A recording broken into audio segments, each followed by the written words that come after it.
झारखंड की senior IAS पूजा सिंघल को लेकर नए नए खुलासे हो रहे हैं, जिन्हें जानने सुनने के बाद तो हर कोई हैरान है कि कैसे कोई आईएएस अधिकारी इतनी अकूत संपत्ति, वो भी इतने इतने षड्यंत्रों के साथ छिपा कर रख सकता है।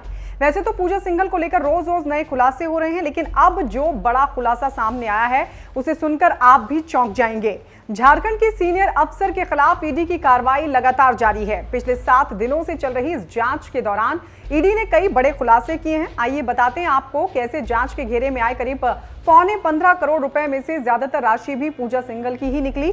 ईडी ने सीए सुमन कुमार सिंह से भी पूछताछ की है। ईडी की माने तो सीए सुमन कुमार सिंह से की गई पूछताछ में उसने बताया कि उसने यहां से बरामद किए गए लगभग 15.25 करोड़ रुपए में से ज्यादातर राशि आईएएस पूजा सिंघल की है।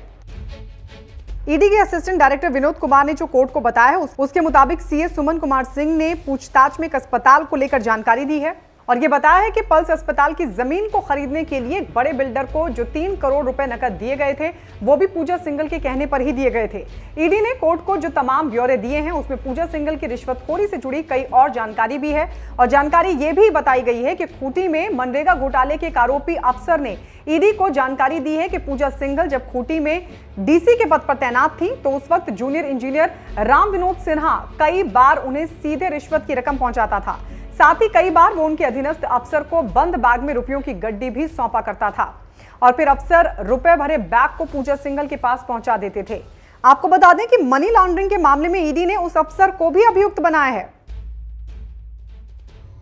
आइए बताते हैं आपको इस अफसर का क्या बयान सामने आया। अफसर ने बताया उसने 4 बार देखा कि जेई राम विनोद सिन्हा ने पूजा मैडम को 500 रुपए के नोटों वाली 18 से 20 गड्डियां सीधे बतौर रिश्वत दी।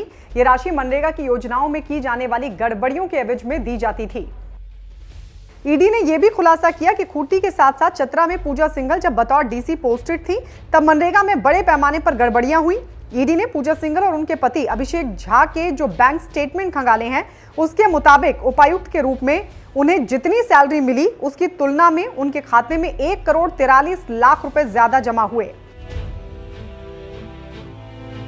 ईडी ने इनमें से कई खुलासों के बारे में रांची की सीबीआई पीएमएलए कोर्ट को लिखित तौर पर जानकारी दी है और जाहिर है इन्हीं तमाम तथ्यों के आधार पर ईडी ने अदालत से मांग की थी कि पूजा सिंघल को रिमांड पर दिया जाए और अदालत ने ईडी की इस मांग को मानते हुए पूजा सिंघल की 5 दिनों के लिए रिमांड को मंजूरी दी है। यानी अब देखना होगा कि पूजा सिंघल से कौन कौन से राज उगलवाने में ईडी कामयाब रहती है और क्या कुछ और लोग इस मामले में ईडी के शिकंजे पे हो सकते हैं, ये भी देखना होगा।